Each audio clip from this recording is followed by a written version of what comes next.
Isinailalim na sa state of calamity ang bayan ng Caraga sa Davao Oriental, bunsod ng epekto ng nagdaang bagyong Kabayan. Narito ang report ni Kent Abrigana ng GMA Regional TV 1 Mindanao. Ilang araw matapos manalasa ang bagyong Kabayan sa Davao Oriental, ramdam pa rin ng mga residente sa bayan ng Caraga ang hirap dala ng epekto ng bagyo.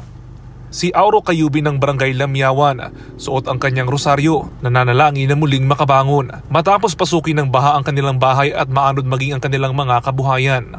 Lisod man diri sir nga area pangabuhian ang mga tao, lisod diri pait.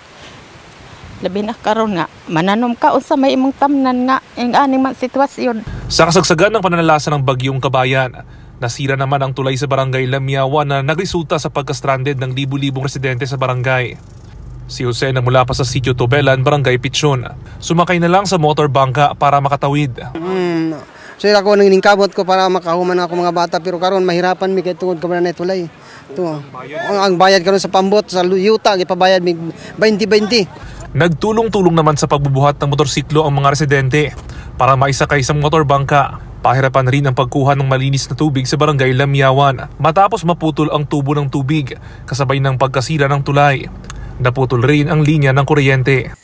Kung pwede, urgent ko diyo makuha ng kuhan ang tulay nga, konkreto nga tulay na para diri sa kuhan, Barangay Lamyawan. Okay.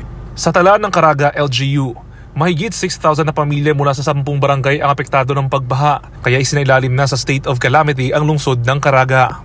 So tungod kay daghay rekomendasyon gikan sa managlahing barangay, kay grabe gyud ang epekto ni Tropical Depression Kabayan.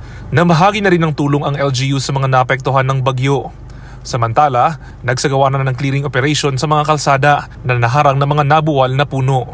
Mula sa GMA Regional TV 1 Mindanao, Kent Abrigana, nagbabalita para sa GMA Integrated News.